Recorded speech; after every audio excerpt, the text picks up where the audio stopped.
from the city that never sleeps. 17 miles from Madison Square Garden, New York City. It's America at Night with Rich Valdez, America's favorite late-night talk program, featuring interesting guests from around the world and calls from across America. And now, here is your host, Rich Valdez. Hi there, good evening, and what's up, America? I am Rich Valdez, Valdez with an S, at Rich Valdez on all of the social media. Your liberty-loving Latino amigo. Happy to be here with you tonight. It's Thursday, and of course, if you want to join us on our late-night town hall conversation, feel free to do so. 833-4-VALDEZ is the number. And, of course, there's a bunch of breaking news tonight, right? We've got former Trump advisor Peter Navarro was found guilty of contempt of Congress by a jury in Washington, D.C. Now, this is interesting because former Attorney General Eric Holder and other Democrats historically have been held in contempt of Congress, and nothing has happened. Now, I could sit here and say, well, this is unfair. It's a two-tiered system of justice, but I'm not going to say that. And I like Peter Navarro, and he's been on the show, and he's welcome to come on anytime. But that's not my issue. My issue is that a little old lady walking down the street with a pocketbook full of money and a bad guy walking in the opposite direction is always going to rob her until he knows that he can't rob her. And the correlation is Republicans are going to continue to be pummeled by Democrats until they stand up to the Democrats.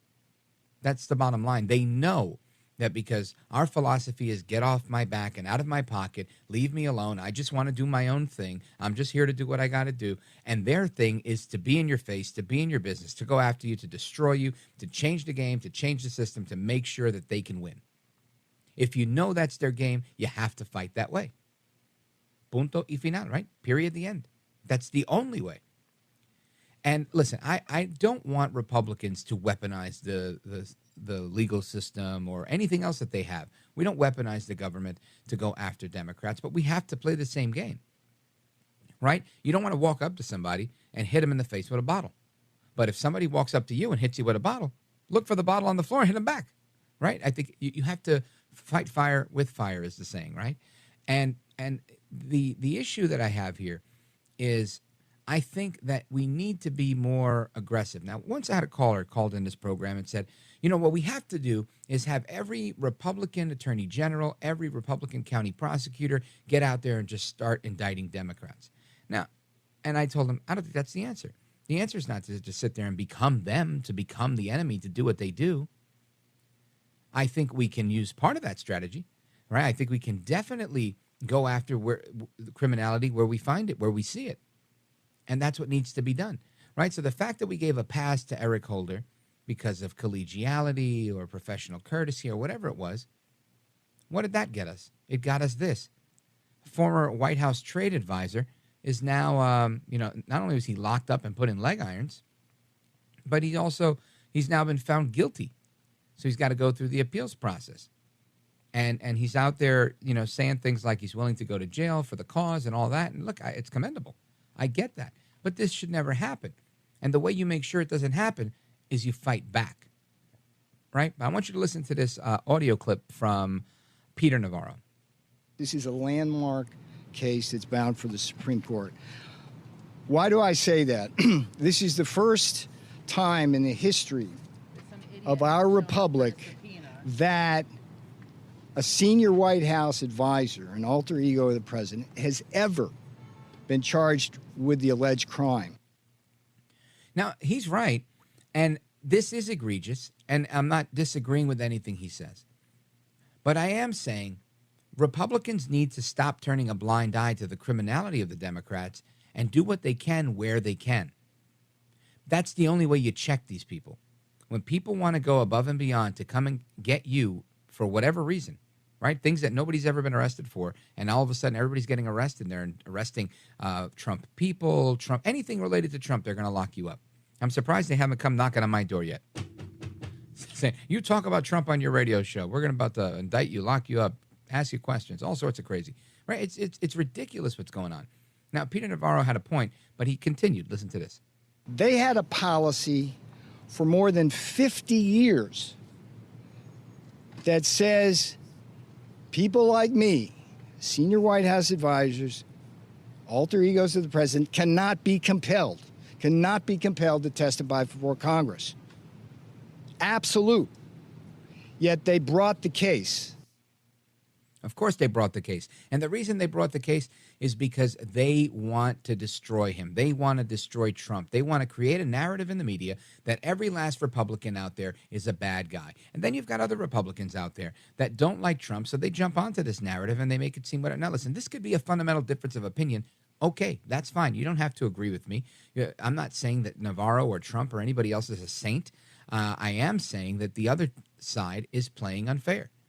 And if they're going to play unfair, we have to play the same game they're playing. Doesn't mean we have to be unfair. We just have to retaliate fairly in an unfair fight. That's all I'm saying. And lamentably, it's not happening. But James Comer, he's chairman of the Oversight Committee, he stepped up today.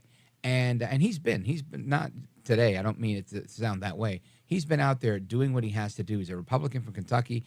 And I think he's doing the right thing. Today he announces that we might just have enough to launch this impeachment inquiry into President Biden. Now, that's the type of fighting we need to have. Listen to this. I do believe that we have the votes for impeachment inquiry. I think that with the revelation of all these emails, that Joe Biden was communicating with Hunter Biden about his business, about all of the corruption that he was involved in. I think that was the straw that broke the camel's back with a few of the Republicans that were a little nervous about going the route of impeachment inquiry. They realized that we need this tool to be able to win in court, because that's where we're headed.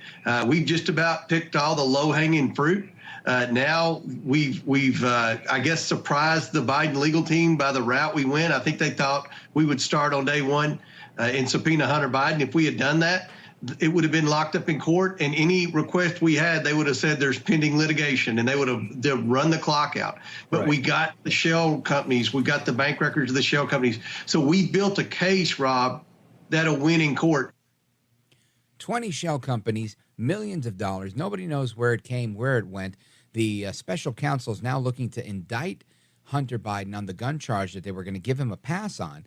And I would bet, again, that's more lawfare. That's more legalese to say, if we get him on a gun charge, he'll do whatever amount of time he's got to do for the gun charge. But it takes the heat off of the criminality with you and Hunter, with President Biden and Hunter. Makes sense to me. If I was his lawyer, I'd tell him that too. Give him something that, where the media can go to town with that and say, when he was an addict, he lied on an application, and, that's it. Who doesn't have an addict in their family? Blah, blah, blah, blah, blah. Play the sympathy card. And they can do that all day long and say, look, and he's paying the price, and he's going to go to jail, and he's going to pay a fine. He's going to do whatever. And that's likely what they're going to do. But the bottom line here is there's a lot of funny business going on. And the media's been silent. Republicans have been way too, I'm going to call it weak-kneed, right? I think they're weak in the knees because they need to step up. And there's a few Republicans out there that are standing up. They're fighting for what they believe in. They're fighting for we the people. They're fighting for America. One of them is Republican Congresswoman Claudia Tenney from New York, and she's trying to take Mayorkas to task, joining other Republicans, saying, you know what, we're going to defund Alejandro Mayorkas for his failures at the border. That's a start, and we're going to get to her momentarily. Give us a call, 833-4-VALDEZ. This is America at Night with Rich Valdez.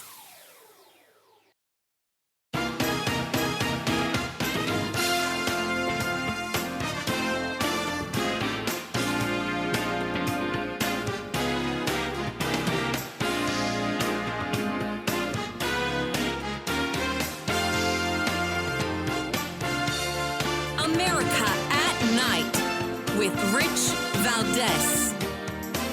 I said from the beginning, this is going to the Supreme Court, I said from the beginning, I am willing to go to prison to settle this issue. I'm willing to do that. But I also know that the likelihood of me going to prison is relatively small because we are right on this issue. That's Peter Navarro, who was, again, found guilty of contempt of Congress.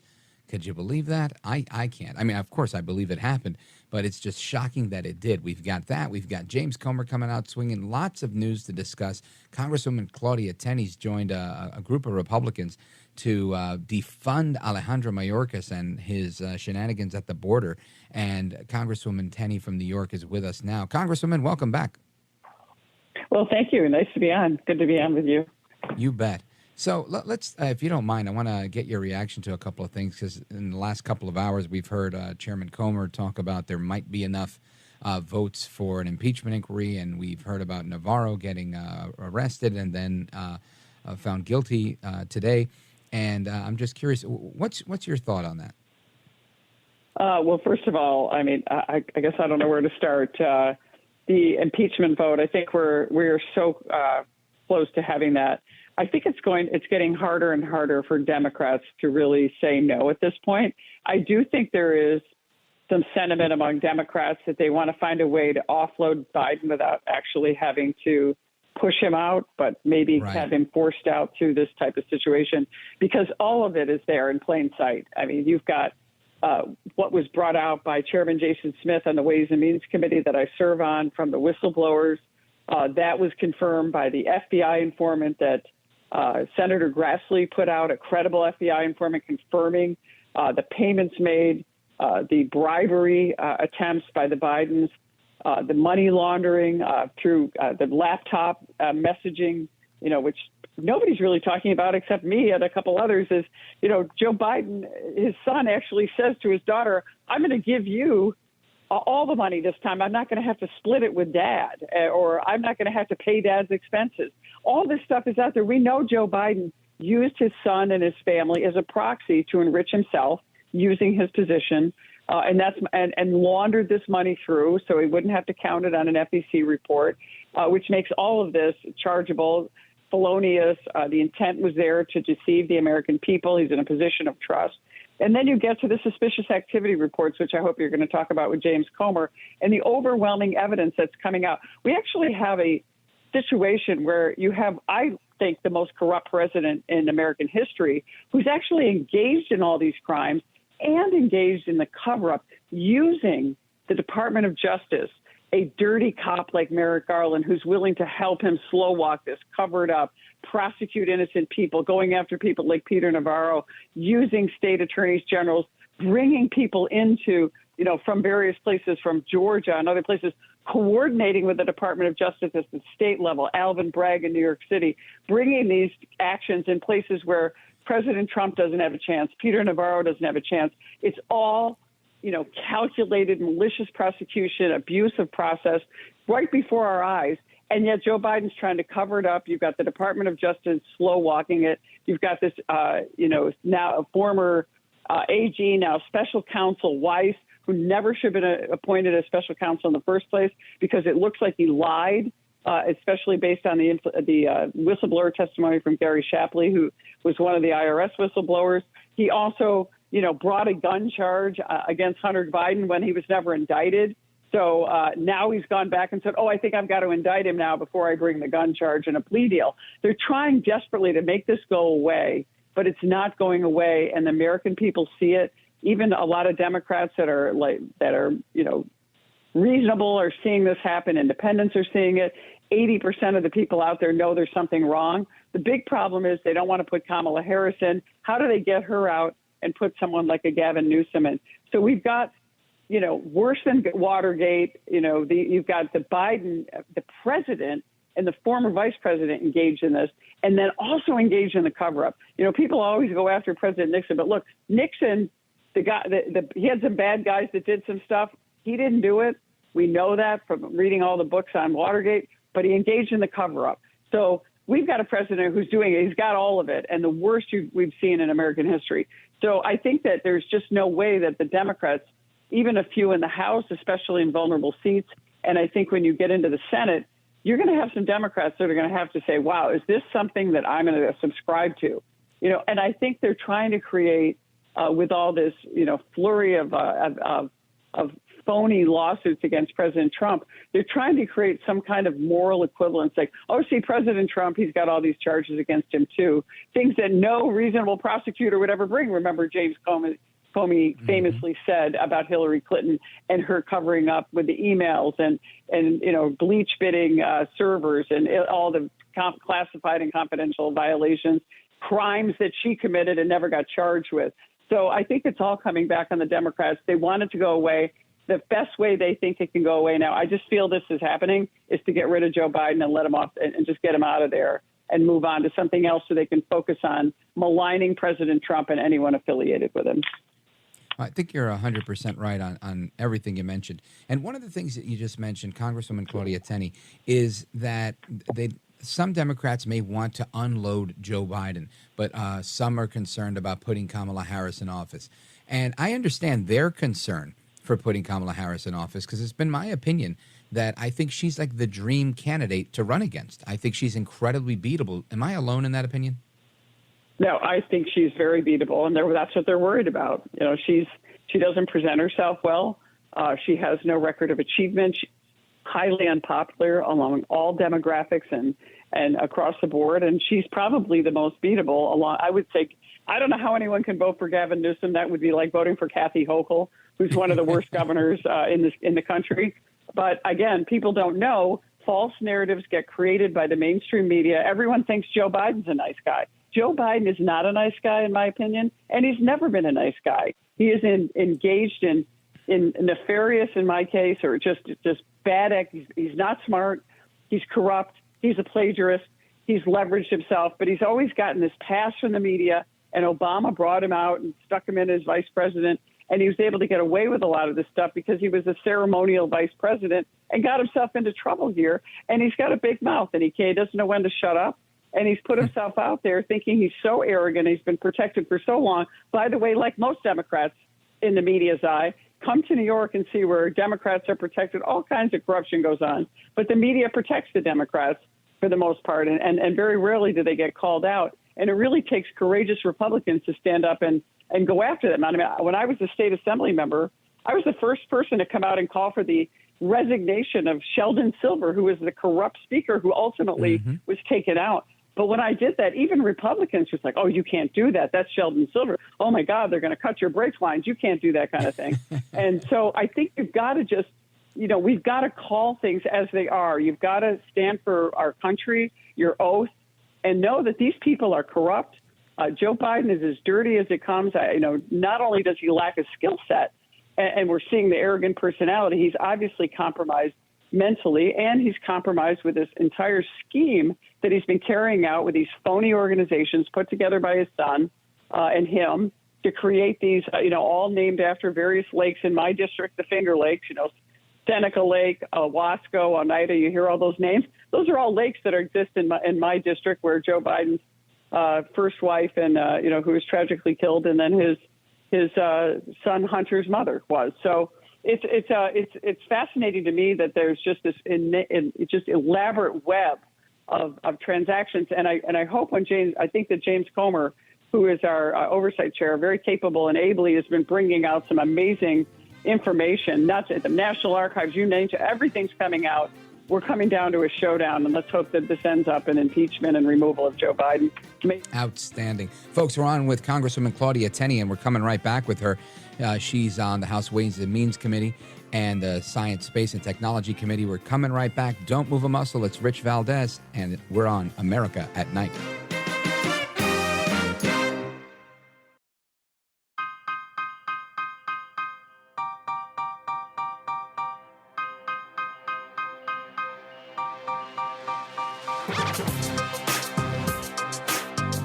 Well, thank you, Rich, and thank you for everything. I know you very well, and I listen, but I have a lot of people that listen, and they love your show, and I appreciate it very much. America at Night with Rich Valdez.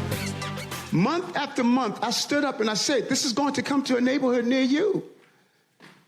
Well, we're here. We're here. We're getting no support on this national crisis. And we're receiving no support. And let me tell you something, New Yorkers. Never in my life have I had a problem that I did not see an ending to. I don't see an ending to this. I don't see an ending to this. This issue will destroy New York City. Destroy New York City. We're getting 10,000 migrants a month.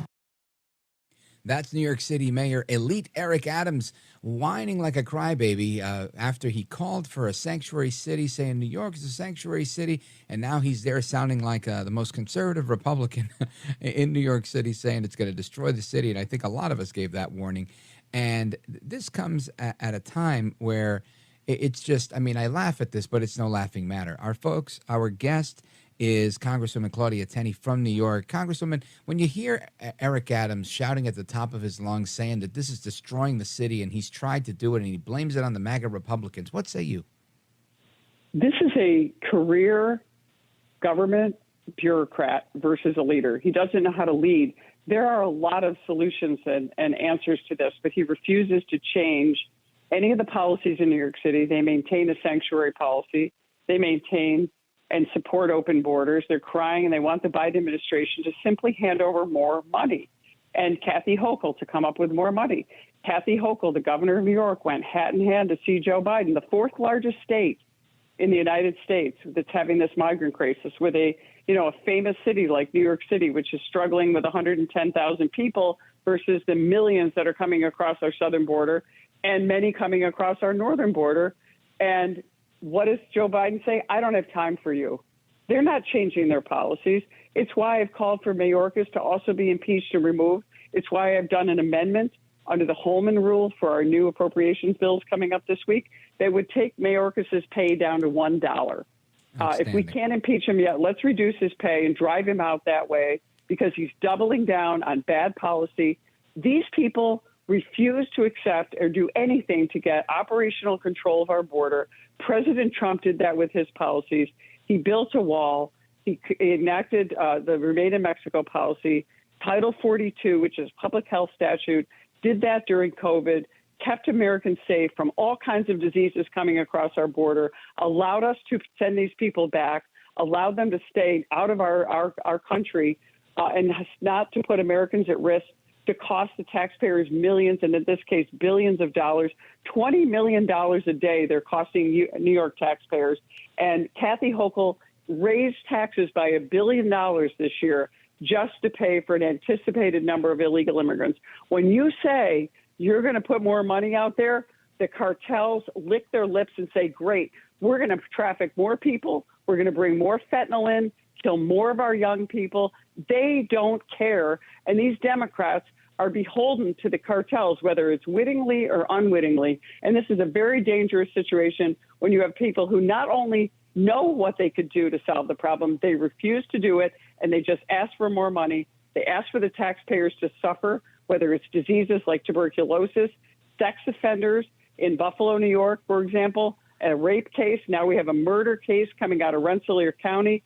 Kudos to my former colleague from the state assembly, the Rensselaer County executive, who's a true hero, who called for Kathy Hochul to resign. That's Steve McLaughlin, over this murder that shouldn't have happened from an illegal immigrants causing crimes all over the place. And look, the easy answer the Democrats say is, oh, you're Republicans and you closed border people. You're just bigots. Well, guess what? Now they're desperate. We aren't bigots. We want migration, but we want orderly migration. We want to respect the rule of law. We want people with true asylum claims to go properly through the asylum process. Let's be honest, there's a small number. This is the case of the cartels making more money on this issue with human trafficking, again, drug trafficking, and the Democrats allowing this to happen and throwing up their arms. There's nothing we can do. That's what you get when you put career politicians and bureaucrats in office and not leaders. 100% right. Congresswoman Claudia Tenney, you mentioned Rensselaer County, that's up in New York.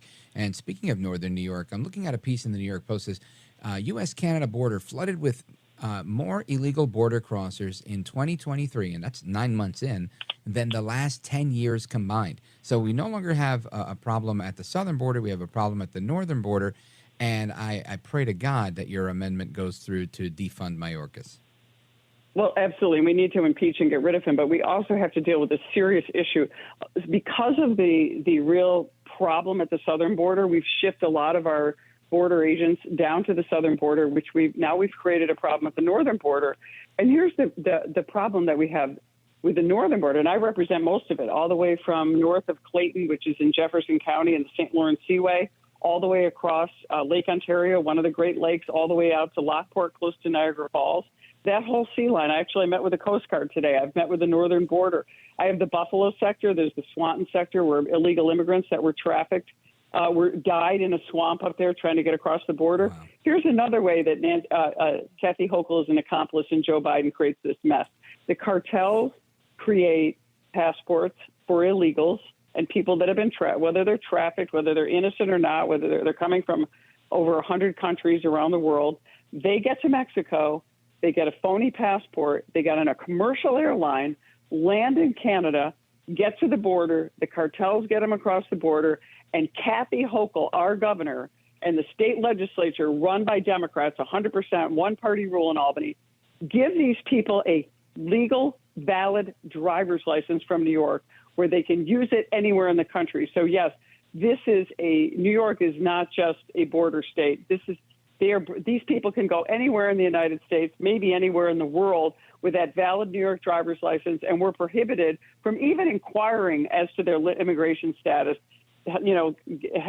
Should we maybe, violate some right they don't have because they're not citizens and they're not members, they haven't taken an oath to our Constitution and lived up to it. Look, nothing is more sacred than the U.S. citizenship, and we're violating that every day.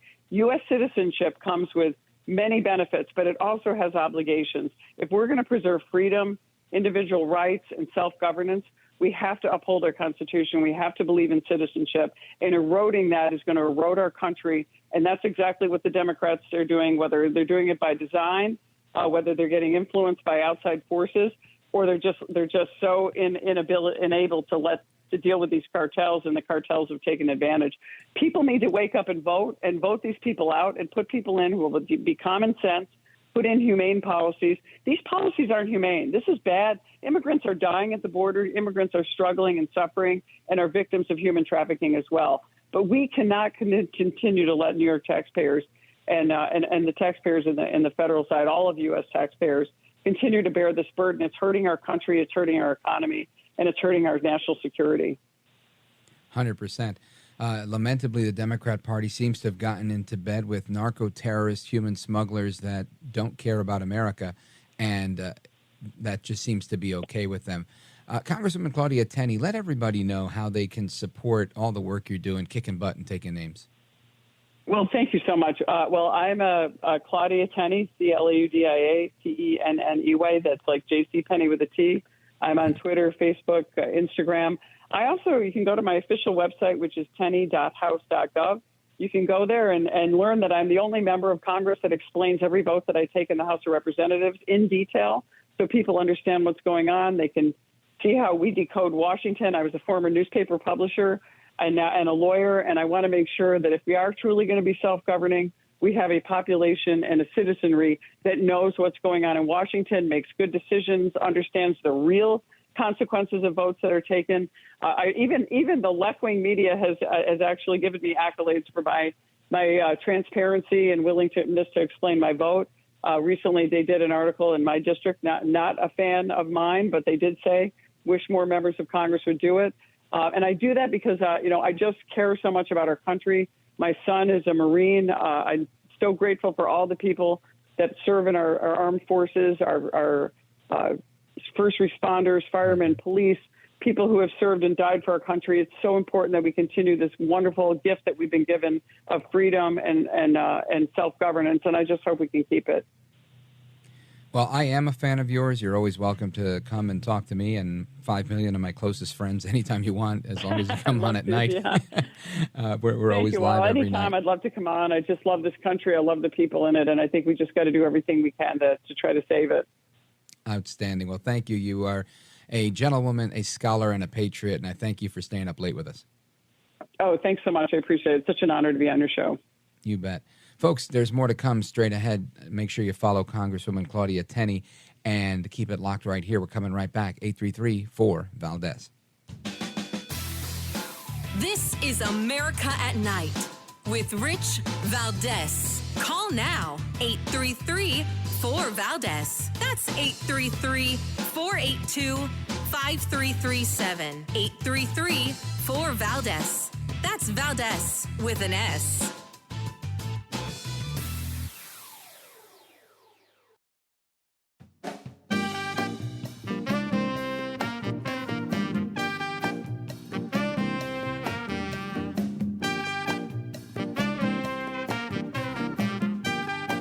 Call now, 833-4-VALDEZ. That's 833-482-5337. 833-4-VALDEZ. That's Valdez with an S. I think the piece that just covering it and watching it from the outside is President Biden's policy agenda is so popular that Republicans are running on it. And there's a real gap and I don't do a lot with opinion polls, not because I know they're wrong, but because I'm not sure they're right. She must have went to the same school of oration as Kamala Harris. I don't do a lot with opinion polls, not because I know they're wrong, but because I'm not sure they're right. Huh? What'd you just say, lady? Anyway, that's Nicole Wallace on MSNBC. And Nicole Wallace, you remember her, she used to be on The View. She was the Republican on The View. And what's funny about this is she says that Biden's policy agenda is so popular that Republicans are running on it. Now, let's see. I don't know exactly what she means by that, but does she mean that the Green New Deal is so popular, the fact that we're slowly outlawing gas-operated things, whether it's gas-operated stoves, we're trying to limit gas-operated vehicles eventually, the exploration of new liquid natural gas, you name it, it's been curtailed by this administration. And I can't find the Republicans that are running on Biden. I don't hear any Republicans saying, we need to build back better. I got hairy legs, right? Nobody's saying that. I haven't heard that from anybody. So, I mean, this is just more, I don't know, what's the word? Nonsense coming from those, the left within the media. But what's interesting is there's a big push to say that Biden's so popular. He's out there saying, look, Bidenomics, it's working. It's working, right? His little whisper creepiness. And she's here saying he's popular. Then you've got him saying Bidenomics is fantastic. Then you've got Van Jones, right? Van Jones, 2 or 3 times a year, he'll say something that you go, yeah, that makes sense. But the rest of the time, it's just absolute craziness most of the time.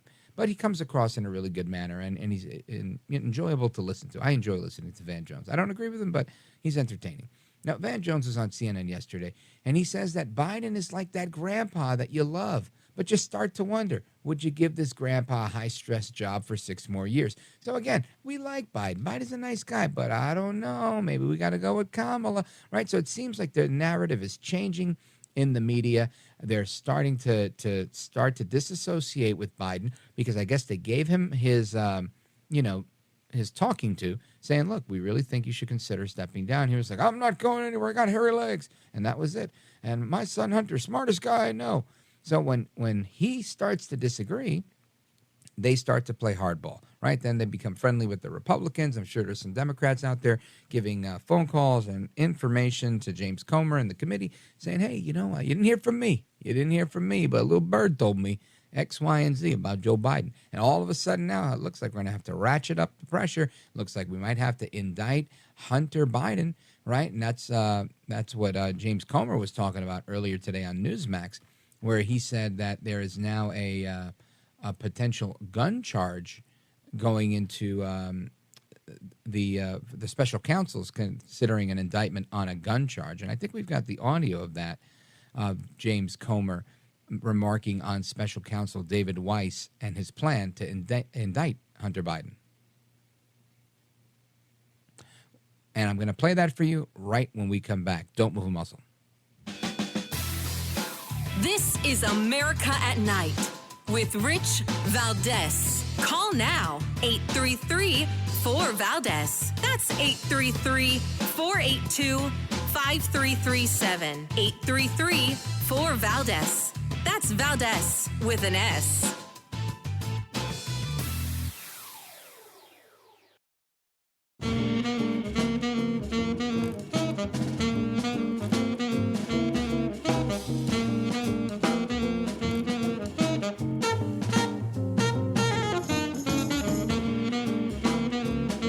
known you several years now. I want the audience to know what a wonderful, decent person you are. Very, very thoughtful.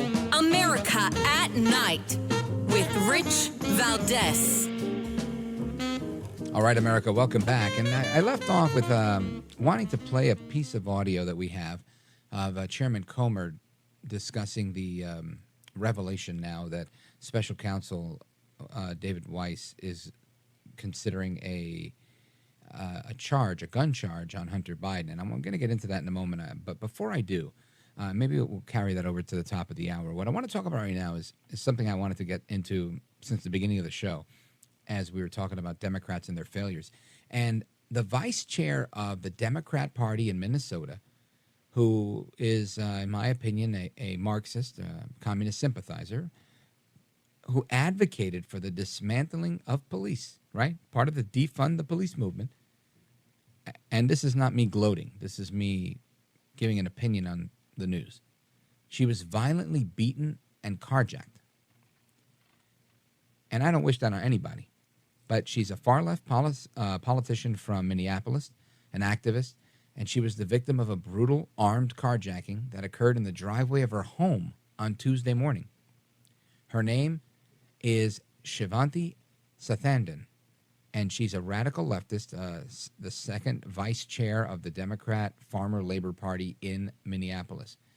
She was left bruised and bloodied during the incident, and she's calling for now accountability, quote unquote, her quote, despite her past history of being a very notable defund the police agitator.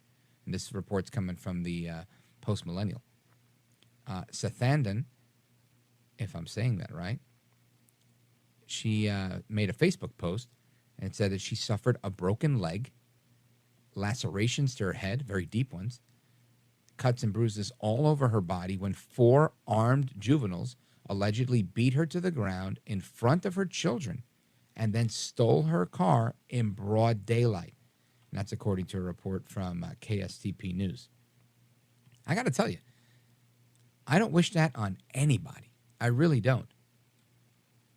But if that's not a wake-up call for Democrats to say, hey, you know what?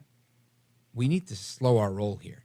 And I know somebody out there right now is probably commenting on my Facebook or one of my social media saying, Rich, Democrats haven't called for defunding the police in 2 or 3 years. People don't have such short memories like you think. I know I don't. We can't sit here and play this game where we think that, the police are racist. This is racist. That's wrong. You're a racist, a bigot, xenophobe, homophobe.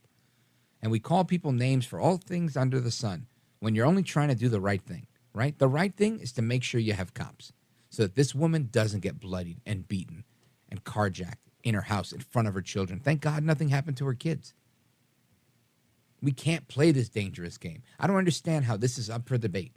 I don't understand how people think that there's somehow wisdom or justice in getting rid of the constabulary, getting rid of law and order so that people can do exactly what they're doing in California, so that people can do exactly what they're doing in New York City, running around the streets like the Wild West. All the bad guys are armed. None of the good guys are.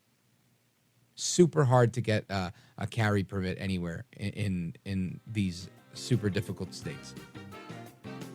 I'm pretty sure to defend her children, was she armed, she would have taken action. Anybody in their right mind would. It's human nature. Fight or flight. And when you're faced with 4 juveniles that are beating the crap out of you and your children are there, you're going to do everything you can to defend yourself. I wish her the best. God bless her and her family. But we can't continue this nonsense. Democrats need to wake up. Stop the defund the police nonsense. We'll be right back.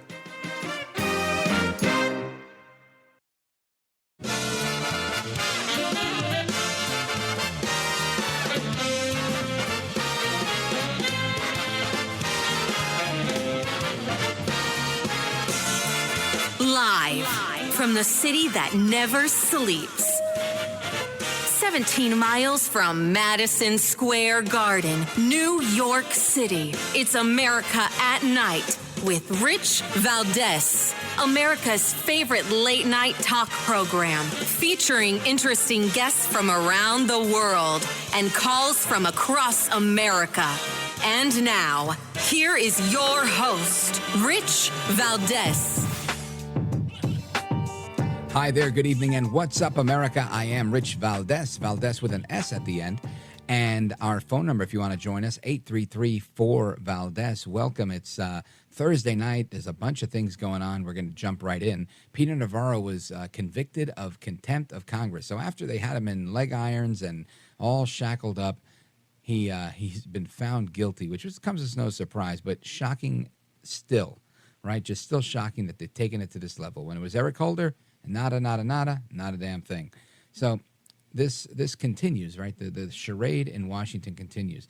Then we've got, let's see, what else did I want to go to here? Oh, yes, the CNN poll. So now you got a poll from CNN. CNN poll now has Nikki Haley beating Joe Biden in a matchup. And what they don't talk about is how he compares to Trump, right?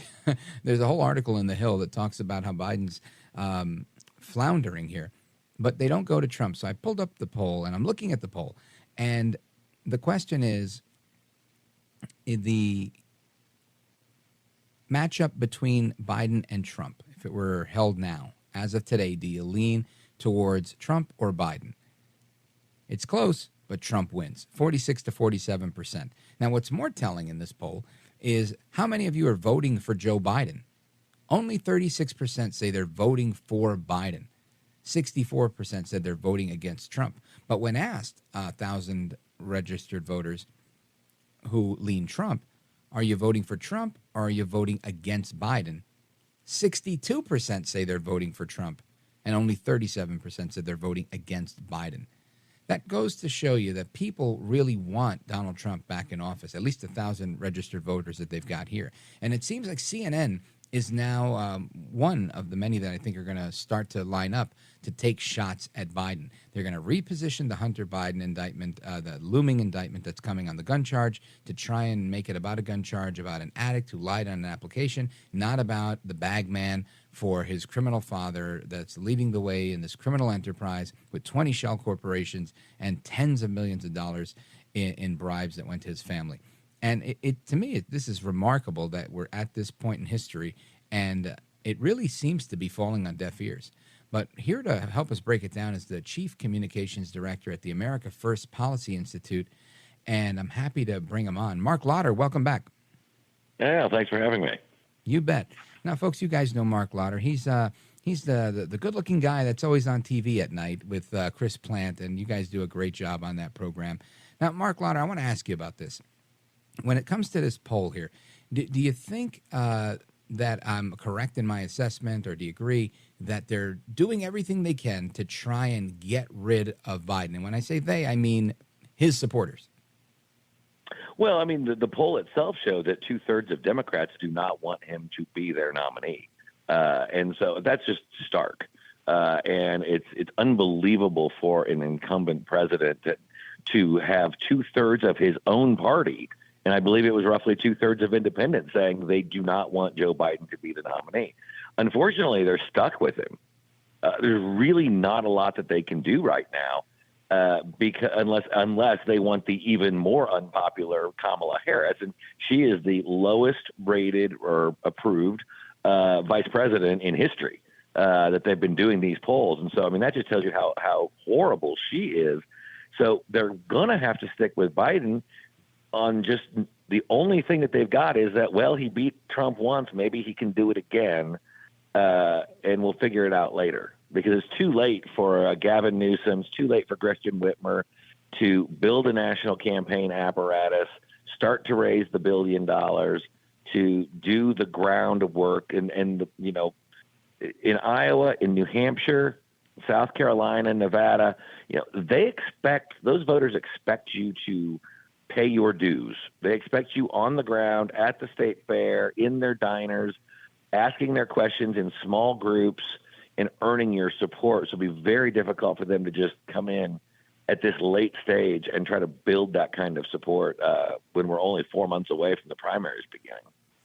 What type of impact do you think this pending indictment, if it is in fact coming, of Hunter Biden being indicted for the gun charge that he was originally going to get let off on a diversion program for? Chairman James Comer, he was on Newsmax earlier tonight, and he was explaining how this might be a game changer. I want you to hear what he had to say. Listen to this. I have skepticism with respect to Weiss because he was the same guy that tried to negotiate blanket immunity for Hunter Biden. Yeah. Look, the gun charge is the only one of the dozen crimes that Hunter Biden has committed that you can't tie into Joe Biden. It's the one charge that you can't nail Joe Biden on. Everything else, the money laundering, the violation of the Foreign Agents Registration Act, the tax evasion, the bribery, everything else, the racketeering, you can tie Joe Biden in with that. Is this a push to change the narrative so that they could focus on Biden, Hunter Biden, throw him to the wolves, and try to leave Joe in the clear? Well, I think it really depends. I mean, look, if this was a Republican in the Trump administration, they would face all of those charges. They would invent probably 10 more, and then also indict their friends for just knowing them, get them to flip on them so they can try to get them as much jail time as possible. If Weiss goes like the feds usually do, you throw everything at them and then try to get them to plea out to something easier. In this case, they were already trying to plea it and make it go away. I'm not sure Weiss, sure, he might try to get him some sort of a probation for a gun charge, but some of the tax charges the statute of limitations has already expired because he waited so long. So you really wonder whether they're serious about wanting to investigate this or if they just want to make this go away. And I think, whether they indict him, on these 3 or 4 charges that they tried to cop a plea deal for, or do they throw on 10 more charges to try to get it to strong arm him, that's going to tell us what their goal is. Marc Lotter, I think that there's a world of hurt out there that could come to Joe Biden if enough people step up, but I'm not so confident that it will. But I think when Americans really get their arms around the idea that Robin Ware and Robert Peters and Joe Biden are all the same person, I think that might open their eyes. And I want to get into that in our next segment. Folks, we are on with Marc Lotter. He is Chief Communications Director at America First Policy Institute, former Special Assistant to President Trump. We're coming right back. This is America at Night with Rich Valdez. Call now, 833-4-VALDEZ. That's 833-482-5337. 833-4-VALDEZ. That's Valdez with an S.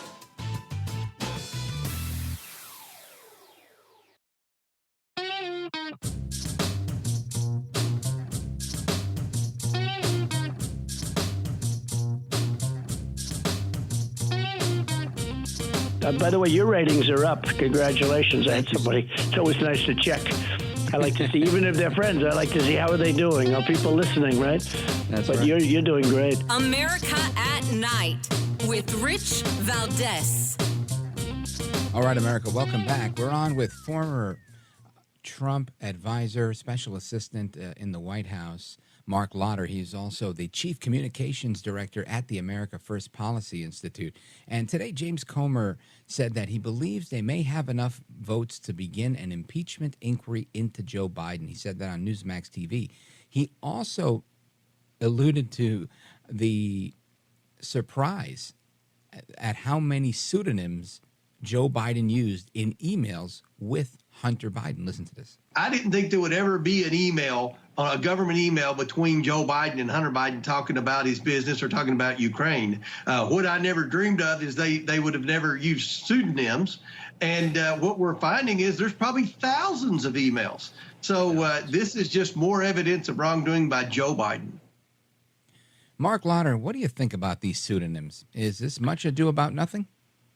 No, I think it's got to be very concerning for the White House. I mean, first off, there are approximately, according to the National Archives, they've already found 5,400 emails from these various pseudonyms. And while I am sure a great number of them are to his son, his brother, his family saying, I'm going to be late, I can't make it for the barbecue this weekend, or, normal stuff. But we already know that his office was sending Hunter Biden details about his schedule, about the then vice president's schedule about calls with the president of Ukraine and then scheduling pre-briefing calls with Hunter Biden. So we are already seeing how more and more of this is all becoming connected. And if, look, Joe's many things, he ain't very bright. So if he gets a little loose on his, and says, why isn't the cable bill being paid, Hunter? Or which credit card do I use for the renovations on the Rehoboth Beach House? Now all of a sudden you've got, now you start building that paper trail. And so, we'll see what's on there if there's anything, but it's just another example of how the Bidens twist the rules, hide in the shadows to do all of this stuff to keep it from the American people. When I went into the White House on January 20th, 2017 with the president, most of the media still had my cell phone number from the campaign, my personal cell. And they would text me all the time with questions about, the vice president's schedule or something along those lines. Every time a work text came into my personal phone, by law, I had to text it or email it to my government email account so it could be captured, recorded, and archived. And so by them creating these fake names, you don't know who to search for. You would never know what to look for unless you happen to come across it, which is what they did on a Hunter Biden laptop. Now, Marc Lotter, what would be an innocuous reason for Biden hiding his name in these emails? To make it difficult to search. So you literally could go to the National Archives, in say 10 years, 20 years or whatever, and ask to see all of my emails. And those that were deemed to be significant to like a policy or a work product would be retained, and researchers could in the future go look for those kinds of things. But if you don't know who to look for because you asked for my emails, or you asked for Mike Pence's emails, or you asked for Sarah Sanders' emails, well, if she's not using the name Sarah Sanders or Marc Lotter, because we used Robin Ware, then Right. there's nothing. Then nothing is going to come up. Well, and You obviously have to know what that's to not an ask for. innocent reason, though. This seems to be like a nefarious reason, a cover-up of sorts. I would absolutely suggest that. Yes, I mean, even if it's covering up personal conversations with your family to say, "I'm going to be late for dinner. I can't make the birthday party because I'm going to be out of town at a campaign event." I mean, the American people still have a right to see you having those conversations. This is how we get insight later on into presidents, and there's a number of years before they become accessible. But that's how you go back and kind of reconnect. What was their frame of mind? What were they thinking about during critical moments in history? Well, when you're hiding it from the American people, you have no idea what they were thinking, and we don't know what because we can't find it. So it seems to me there isn't an easy way out of this for him to explain, oh, no, I didn't want to confuse this with that or that with this, or even if he did say that. Do you think that passes muster with anybody, or do you think people just, it was Biden, he wanted to hide his name. It's no big deal. Well, I mean, I think sadly at some point, I think when it comes down to, this time next year, the American people are going to basically say, look, I'm sick and tired of both of these guys and their issues. They both had classified documents. Trump's got his legal issues. Biden should be facing a number of legal issues. Who's going to lower my gas prices? Who's going to cut my grocery prices, secure the southern border, stop the flood of immigrants into New York and Chicago and all of these liberal cities? I just want something to do the job that's going to make my life easier and better. And they know it's not working right now with Biden. So the question is going to be, obviously, assuming if the polls hold true, it's Trump. I think people are going to be like, you know what, the same thing it was in 2016. Hillary had her emails and Trump was on tape. I want someone to deal with China. I want someone to seal the border. I want someone to renegotiate NAFTA and protect my manufacturing job. And I think what you're going to get to is this is what that election is going to eventually turn out to be. Folks, we're on with Marc Lotter, Chief Communications Director at the America First Policy Institute and a former special assistant to President Trump in the White House. Marc Lotter, when we look at the polls that, during the break, I was telling our producer in the control room that, if Biden's doing this poorly against Trump on these polls that I'm looking at, And he's, again, the twice impeached, 4 times indicted, 91 felony counts pending, and 400 years in jail. With all of that against Trump, and they still can't move the needle, and he's still leading the pack in the Republican primary. He's still doing phenomenally well in the polls, even the CNN poll.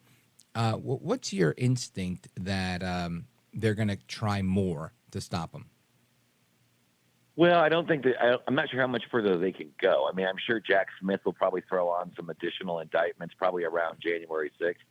I think that's one of the reasons. I mean, I do actually think that Democrats want to face Trump. So they're going to try to weaken him, but they don't want to remove him. Because if you look at that CNN poll, Joe Biden is either tied or losing with all of the top Republican candidates. He's not beating any of them. I mean, Mike Pence is beating him. The only one he's losing to or winning is over Vivek Ramaswamy, and that's by 1 percentage point. So that's a statistical tie. So that's how weak Joe Biden is. Right. So when we look at that, what do you think the rationale is for Democrats wanting to face off against Trump? Because they can't beat him on any of the issues. They can't win on any of the issues. I mean, inflation, crime, immigration, a ground war in Europe. I mean, there's not a single thing that Joe Biden hasn't touched that he hasn't broken. And the American people are suffering for it, and they don't like it. That's why his approval ratings are so bad. 2/3 of the country think that we're on the wrong track. So the only thing they can do is make it about, or try to make it about, Trump himself. They'll try to make it about the charges. They'll try to make it about his personality or his style or his tweets, because they can't have any other argument. They lose every other argument. So they're going to try to shift the narrative. Let's not make it about how bad I am. Let's make it about this guy's even worse. With the announcement that, you've had McCarthy say, he's open to looking at an impeachment inquiry. You got Comer saying he might have the votes. If there was an impeachment inquiry that becomes an actual impeachment hearing into Biden, do you think that weakens him, or does it have the Trump effect where he becomes more popular? No, well, it depends. And this is where I will give Speaker McCarthy, I know he gets a lot of grief over this, but this is where I give him credit. If they impeach Joe Biden without having an actual smoking gun, then they're no different than the Democrats, who were basically trying to trump up charges to get Donald Trump. So if you can actually show through the bank records, through emails, through witness testimony that Joe Biden personally benefited from the millions of dollars that was funneled in from China, Russia, Ukraine, Kazakhstan, through 20 shell corporations to 9 family Biden members. I mean, no one has still explained to me why his grandchild is getting paid. Folks, Marc Lauder, he's the Chief Communications Director at the America First Policy Institute. Marc Lauder, you're a gentleman, a scholar, and a patriot. I thank you for staying up late with us. Thank you. You bet. All right, America, there's more to come straight ahead. Your calls and more. We're going to start that right now, plus a little bit more on what's going on with immigration in New York City. Don't move a muscle. I'm Rich Valdez.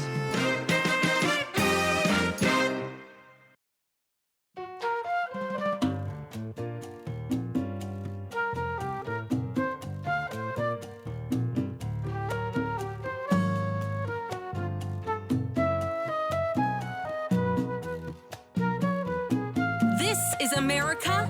This is Night. This is Rich Valdez. Call now, 833-4-VALDEZ. That's 833-482-5337. 833-4-VALDEZ. That's Valdez with an S. All right, America, welcome back. Taking your calls on immigration. And again, I wanted to play another clip of Mayor Eric Adams, elite Eric Adams, mayor of the city of New York. He was just ranting and yelling at this meeting. And we heard part of it earlier, and I might play that part again. But I want you to hear this other part of it, because he's really just out there, right? He's all over the place in anger, and he's just freaking out for a problem that he's incredibly complicit in creating. Check this out. We turned this city around in 20 months. And then what happened? Started with a madman down in Texas, decided he wanted to bus people up to New York City. 110,000 migrants. We have to feed, clothe, house, educate the children, wash their laundry sheets, give them everything they need, health care. And this team here, we stated, let's do everything possible before we have to push it out into neighborhoods and communities. So Eric Adams says that a madman in Texas is who's to blame. He's also on the record saying it's MAGA Republicans. MAGA Republicans created this mess. And I have to say, look, I understand how politics works. And I understand, if you blame the other guy. But really, how do you blame the other guy? Right? If we go by their own narrative, Republicans are racist. They're xenophobes. So then which Republican is it? Which MAGA Republican is allowing everybody and their mother and their children and the people who aren't even their children into this country at the southern border? Right? Adams says he's not concerned with migrants, but this is him now crying that we get 10,000 a month, 10,000 a month, right? But a couple of months ago, all he was saying was, well, we're not concerned with that. Listen to old Eric Adams. You pledged during your campaign to keep New York City a sanctuary, a city. Do you have any concern that policy is attracting more people to the border? More people to cross the border to make that dangerous trip? No, not at all. This city has always been a sanctuary city, and we've always managed those who wanted to come to New York City to pursue the American dream. Well, there they are. They're there. You're getting 10,000 pursuants of the American dream, right? Everybody, American dreamers, you've got 10,000 a month. Why are you crying now, Elite Eric Adams? This is the hypocrisy. This is so funny to me. And it's not funny, and I shouldn't make light of it, but that's kind of how I get through life, making light of things that are just everybody else is freaking out about. But I got to tell you, I mean, this is just so rich, and there's a lot of people that we could make fun of, but I'm going to make fun of Elite Eric Adams because I feel like he's just so weak on these issues. He doesn't even have good rhetoric to get out of it. I don't think anybody believes him. I don't think the Democrats have confidence in him. I know that the reason he's up in arms, this has nothing to do with anything but politics, right? And if we really want to get down to brass tacks here, if it wasn't for the fact that there are people in New York that supported him, many of them African American, that feel like Eric Adams turned their back on that community,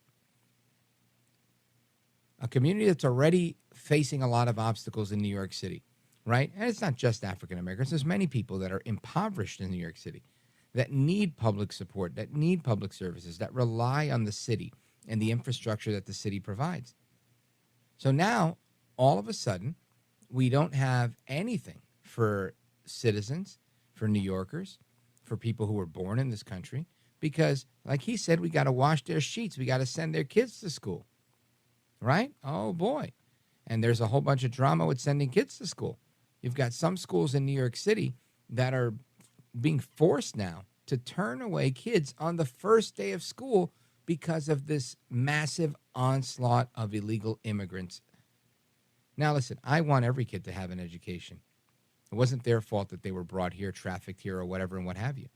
But infrastructure is a real thing, right? If you can only fit 30 kids in a class, 35 really tight, what do you do when you have 50? In that first grade classroom, in that kindergarten classroom? What do you do?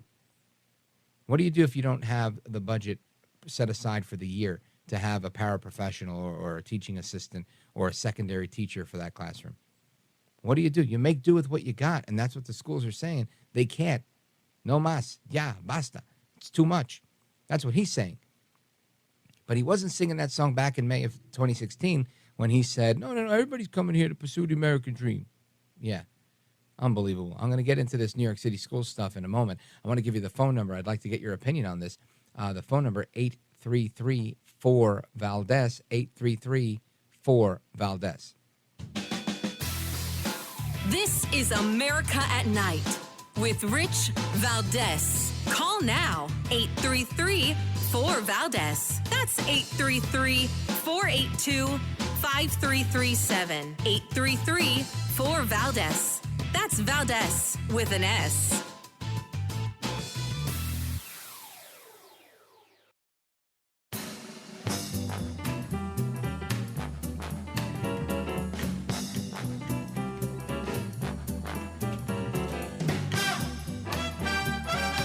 Oh, my liberty-loving Latino. America at Night with Rich Valdez. Call now, 833-4-VALDEZ. That's 833-482-5337. 833-4-VALDEZ. That's Valdez with an S. All right, America, welcome back. And there's such pressure being put on the infrastructure because of the massive influx of illegal immigrants in our country, right? Going under the name asylum seekers. And this is a real problem. And I don't mean it's a real problem because we have people. I want to be real clear. The problem that I have here is not so much the people coming into our country, but it is. But more so the fact that they're coming by an open invitation from the President of the United States, Joe El Baboso Biden. He's literally opening up the doors. We've seen the videos. There are people down there, some wearing military uniforms, that have opened up the gates to allow people through. Very difficult to fault the person that's being invited into our country and then given a bus ride to wherever they want to go or getting flown straight to New York City. So when he says there's a madman in Texas, right? Eric Adams said that. We played that audio a moment ago. He said there's a madman in Texas that is opening the floodgates, allowing people in to the United States or sending them to New York. This is a falsehood, right? It's not just Greg Abbott putting people on buses. What about the Department of Homeland Security that's flying people straight from McAllen, Texas, into Philly, into New York City? What about that? That's a real thing. So it's just remarkable to me that this is the situation we're in. Now we have schools that are being sucked dry from resources where kids aren't able to go to school. Let's go to Lance in Galloway, New Jersey on WOND. Lance, good evening. You're on with Rich Valdez. Just good evening, Rich. Listen, this is a true mirror image of what the tragedy of the commons is about, where it's an economic situation and a humanitarian situation, whereas the resources that the schools have offered for the last 2.5 years to the established student body that is there, they are being pushed away, and they're also being intimidated because they know that when you have kids that do not understand the language and you don't have people that can explain things in their native language, you are literally teaching at a slower pace, and it's going to disenfranchise these kids, disillusion the parents, and create it. So my suggestion is that the school boards of all these cities that are over-swamped, okay, they should definitely allow the kids that were in school during the COVID, even though they were in remote, and then they came back finally, and they're there now. They should get first priority because they are of the citizenry, and they are the parents and they are the children of the parents and the renters that are paying the taxes one way or the other. And the other kids can establish wherever they're at. They can set it up where it could be taught remotely, even if it's 3 days a week.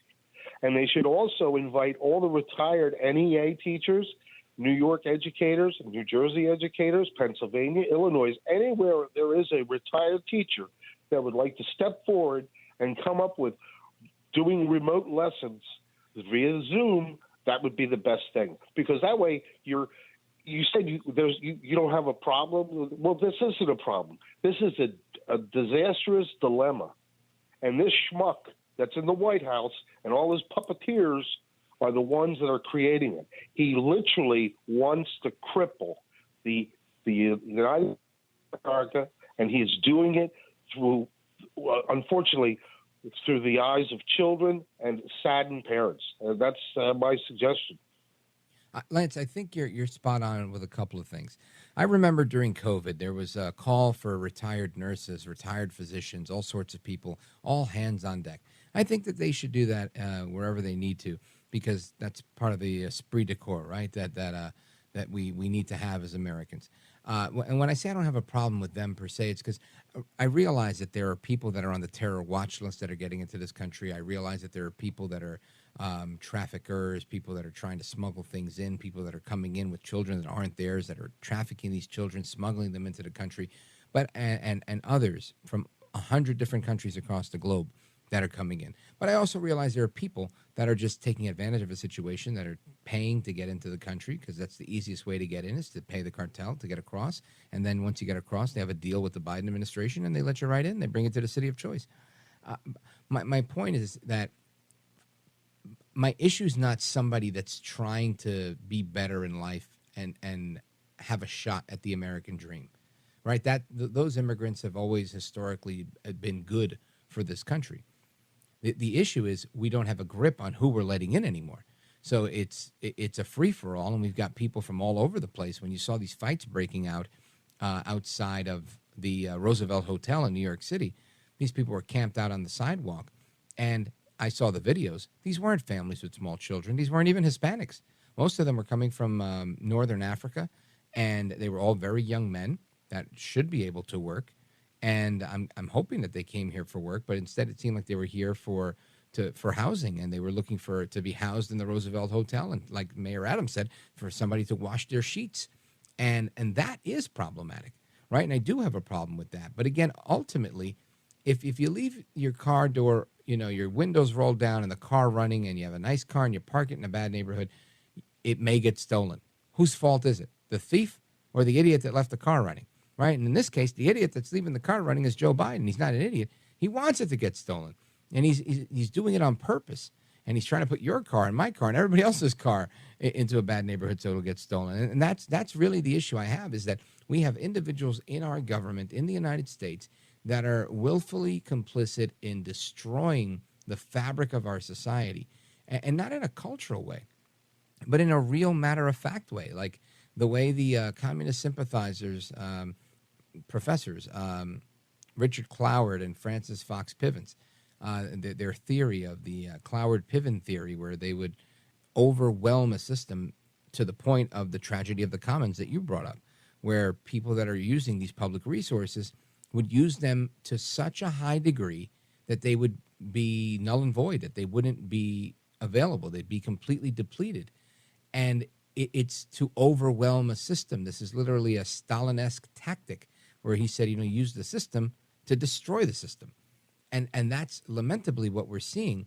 And I have to, before I castigate or cast blame on someone that's coming to this country for a better life, to put their children in American school so their children have a shot at life, I have to first blame Joe El Baboso Biden in the White House, Alejandro Mayorkas, and the people that are facilitating the biggest underground railroad of human smuggling that I've ever seen in my life. Lance.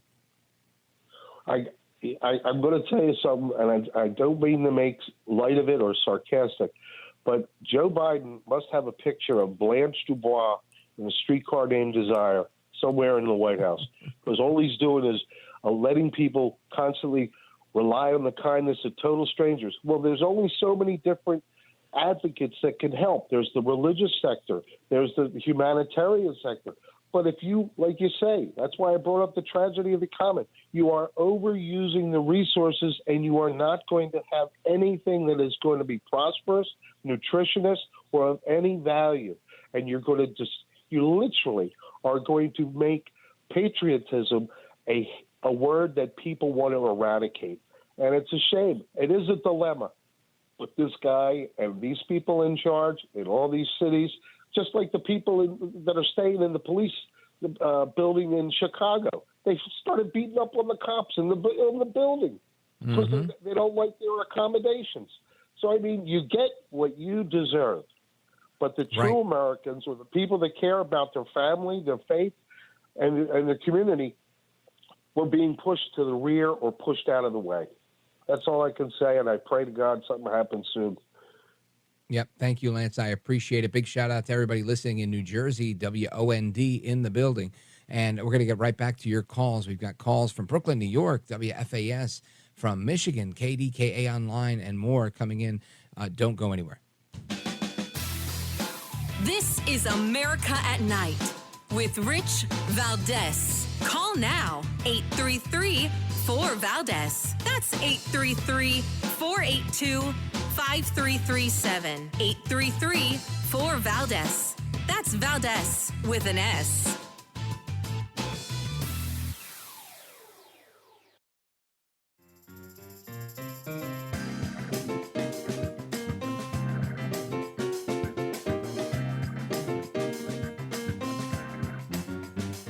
This is America at Night with Rich Valdez.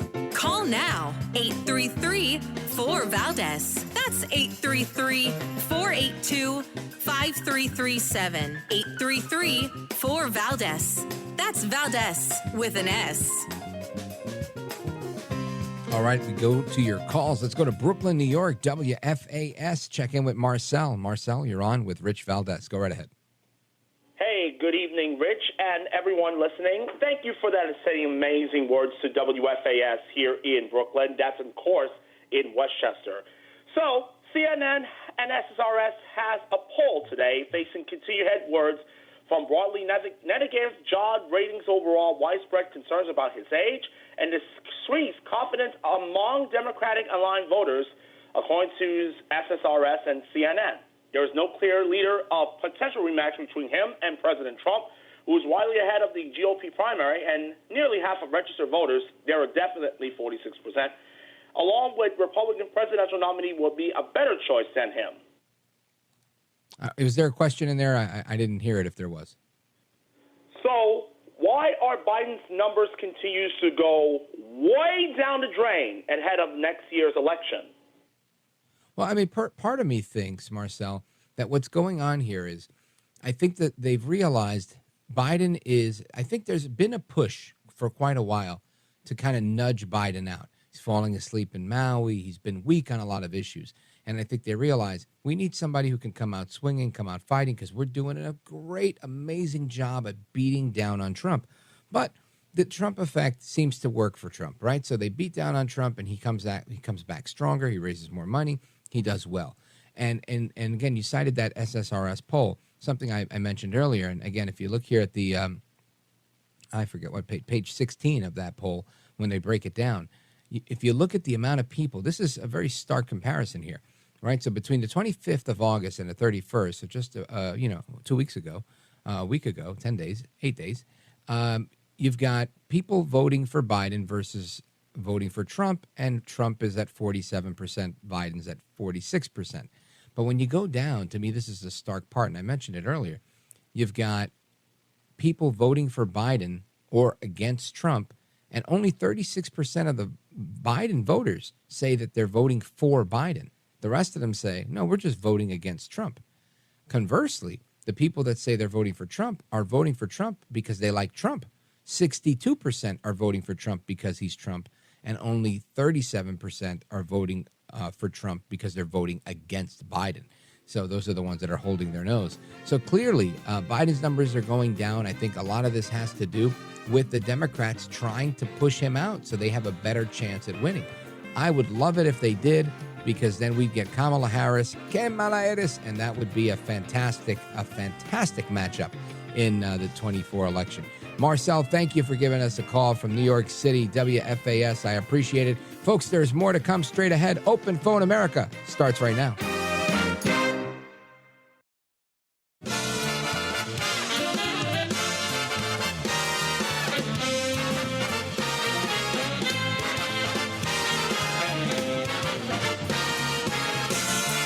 Live from the city that never sleeps.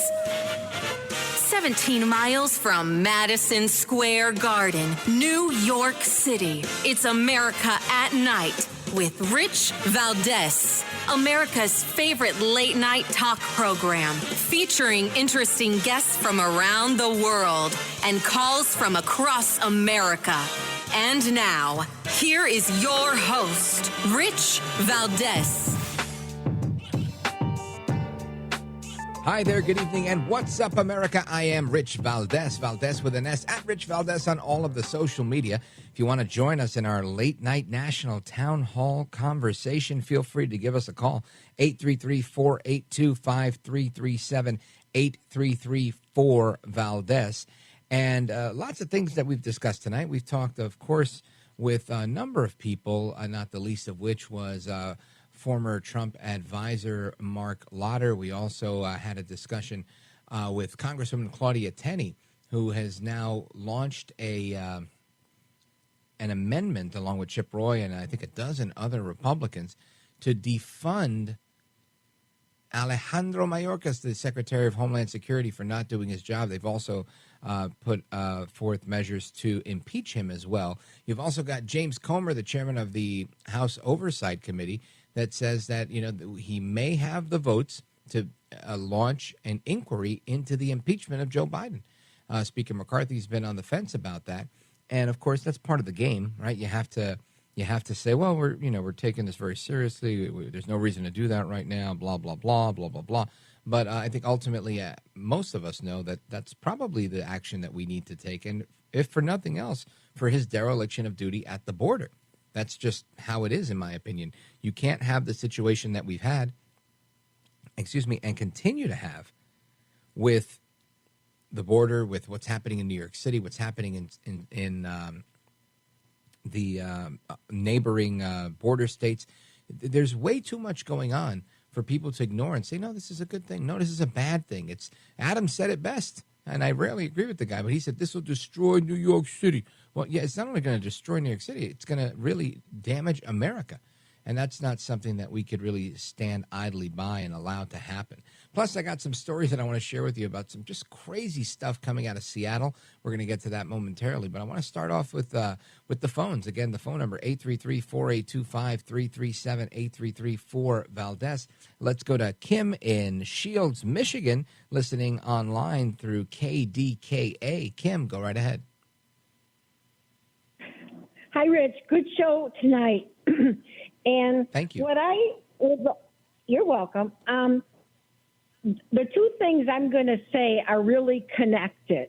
They're people getting a bitter taste of their own medicine, and that's the Democrat farmer lawmaker that's a Marxist you were talking about that got beat up and got her leg broken and her car stolen, and she was the one that wanted to defund the Minnesota police, and you said now you weren't wishing her any bad, or you wouldn't wish this on anybody, but I'm saying I didn't wish it on her either, but if it had to happen to anybody, I'm glad it happened to her and not an innocent person, if it was out there waiting to get somebody, and then the other thing is Eric Adams, his whining, it's the exact same thing. He's a sanctuary city mayor.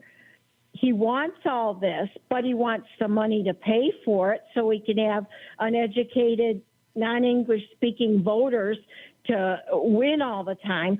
But they're not giving him the money, or they're not giving him enough to cover it. And I just heard today that 20,000 illegal kids showed up in the New York City schools the first day.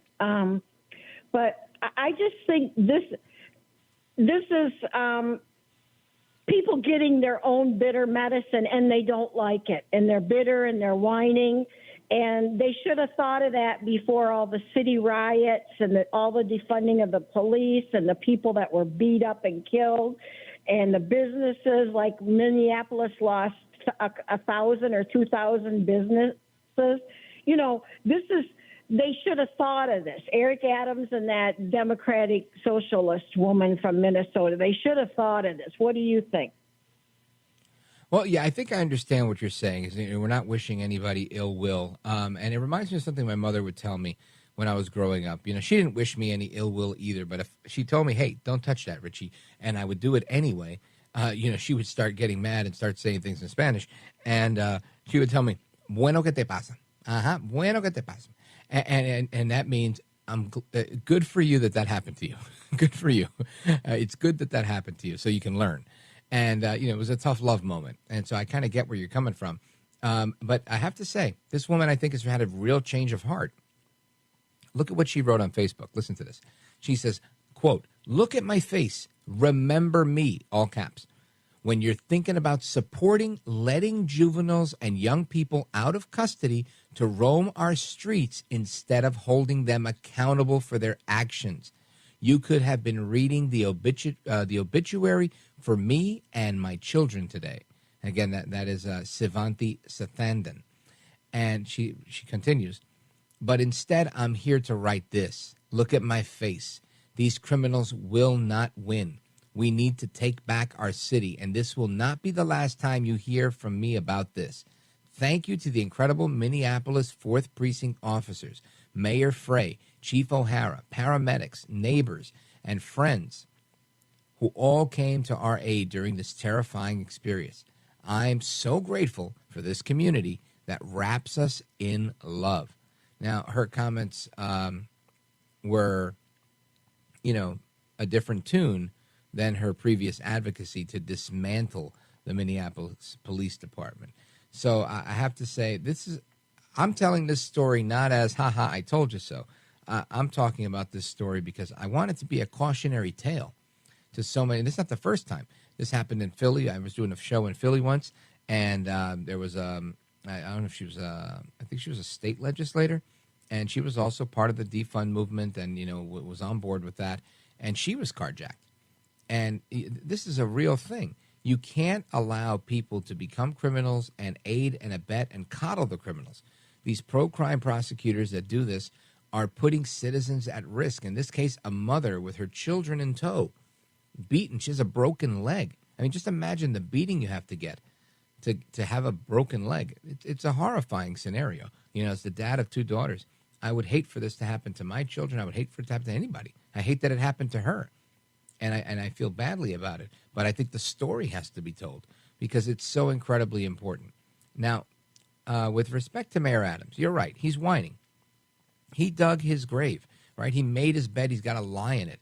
And this is, again, like my mother would say, bueno que le pase, because it's good that this is happening to him so that he can taste his own medicine, like you said. This is critical, right? I think it's important that we see this, that media cover it, that people can see it, and people can start to acknowledge this is what's going on. This is not good. This is what has to end, because this isn't something that we can continue to allow, Kim. Anyway, I thank you for the call, Kim. I appreciate your call. We're going to take a quick pause right here, come back to the rest of your calls and more straight ahead. Our number, 833-482-5337, 833-4-VALDEZ.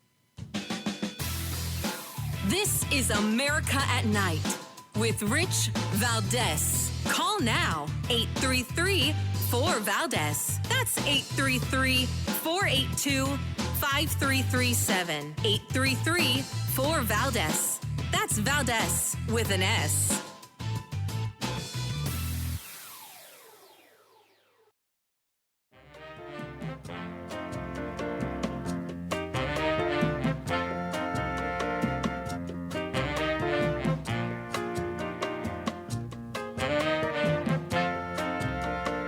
No hair, no care, and live on the air, it's Rich Valdez. Call now, 833-4-VALDEZ. That's 833-482-5337. 833-4-VALDEZ. That's Valdez with an S. So there's reports out that Jen Circleback Psaki has been knocked out of her Sunday show, probably because the ratings on Fox are so good, with Marc Levin crushing the ratings on Sunday nights. And Jen Circleback Psaki, Biden's former press secretary, she's got a new show where she'll be on primetime. Can't wait to see that and give us some more audio clips. Getting tired of Joy Reid and the rest of them. What's the other one that we just played? Nicole Wallace.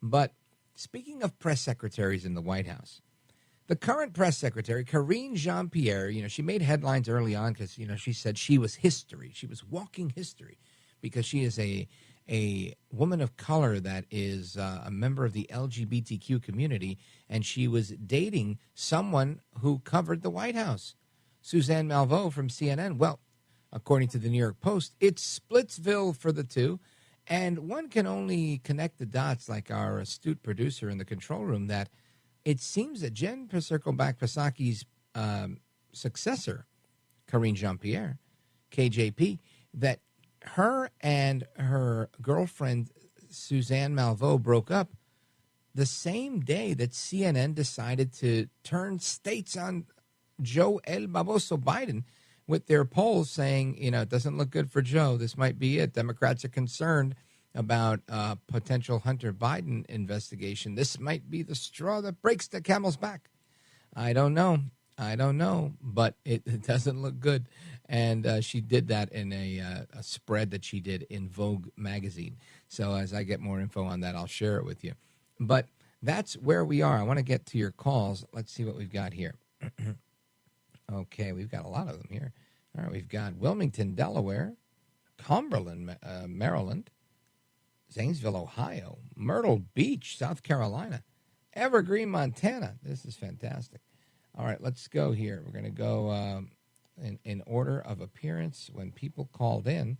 Let us go to Doc in Wilmington, Delaware on WDEL. Doc, go right ahead. Rich, thanks for taking the call. Kudos to your call screener, Tom, and to you. You guys are successors to Kathy Johnson and to Jimbo. You're hitting it out of the park, both of you. You're fantastic. Thank you, brother. I know the Bidens. By the way, we have a code name and a call sign for our call screener. He goes by Count Delacula, just so you know. All right. Anyway, to get to more serious matters, this is what I think is going to happen. President Trump is not going to be convicted by any jury or anything. It's clear that this chickie babe down in Georgia is politically motivated. Her name is Funny Willis, sir. Funny Willis. Yes, Fannie Willis. I don't respect her at all because she is scheduled a trial right before Super Tuesday. Okay, that's a political hit job. Let's get that straight. Mm-hmm. Number two, I predict to you on this show right now that because of all his problems and his cognitive problems, President Biden is going to resign before 2024 for health reasons, and then the convention is going to be raucous. Democratic convention is going to be raucous as it was in 1968 when I was a teenager and I saw it on TV in front of my eyes. And they're scared of Robert F. Kennedy, and they have nobody really to run the banner against President Trump. President Trump gets stronger all the time. Everything they throw at him, he just flushes it off like President Reagan, the Teflon president. I want your thoughts on that. Teflon Don.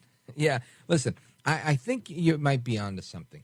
Part of my gut, and I've got a gut, let me tell you, but a part of my gut tells me that Biden will make an exit.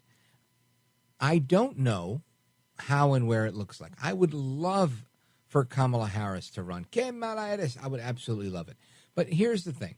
I don't believe, and again, maybe there will be a contentious convention for Democrats, but I do believe that their best bet is if they have a sitting president, acting president, or newly sworn in president, I think that's their best bet. If I was a Democrat, I would say get rid of Biden, health concerns, whatever it is. It's time for me to pass the baton. I brought in the first woman of color to be vice president. I'm going to bring in the first woman of color to be president of the United States. Right, and I think he leaves, and that's part of his legacy that he gets to write in the storybook and say, I'm amazing. I brought in the first black president that's a female. And then I think Kamala Harris tries to, do an Obama 2.0 type of thing here, saying, what are you going to do? Really, are you going to try and defeat the first black woman president? And I think that, you do that, and then she goes after Trump like a prosecutor. And I think that's the angle that they want to take. And I'm thinking that they expect that to work. I believe this woman is incredibly shallow. I don't believe there's a lot of depth to her. I'm not saying she's stupid. I'm just saying I just don't think she's ready to tussle with somebody who's as prepared as Donald Trump or Ron DeSantis or anybody else, honestly, in the Republican field. These are people, former Ambassador Nikki Haley, former governor. I mean, these are people that have an enormous amount of experience. Experience that Kamala Harris, she was a state attorney general, and that's not no small role. But for how long? She was appointed as senator. So I believe that she would be very easily beaten. I could be wrong. Maybe it'll be a tough fought fight.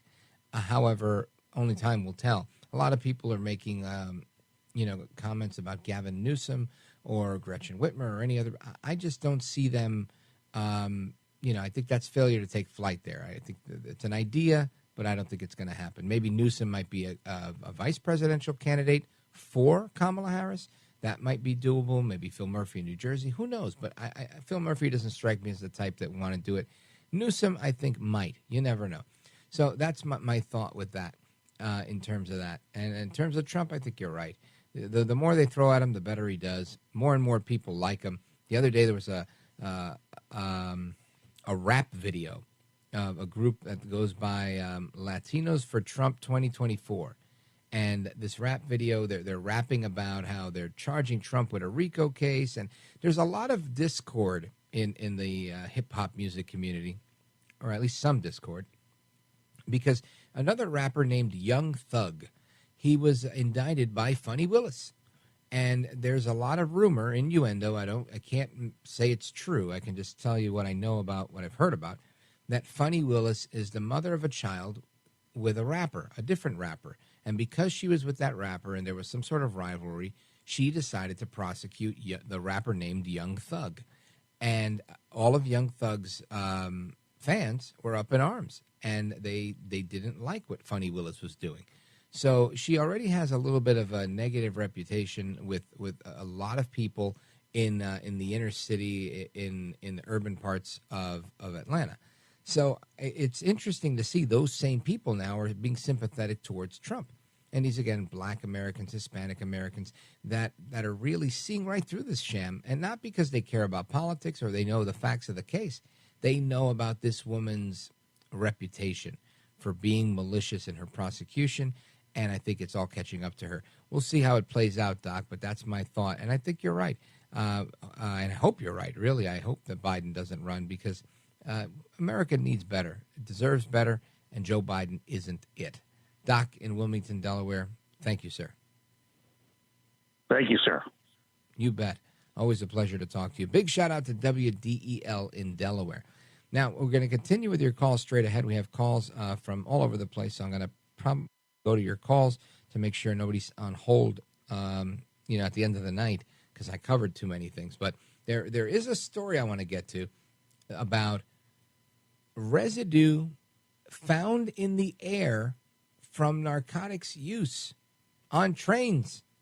Yeah, you guessed it. It happened in Seattle, Washington. Apparently people are sleepless in Seattle, and they ride the trains and they get high there. We're going to get to that in a moment. And, of course, your calls, 833-482-5337, 833-4-VALDEZ is the number. We're coming right back to your calls and more right here with me, Rich Valdez. It's America at Night. Don't move a muscle.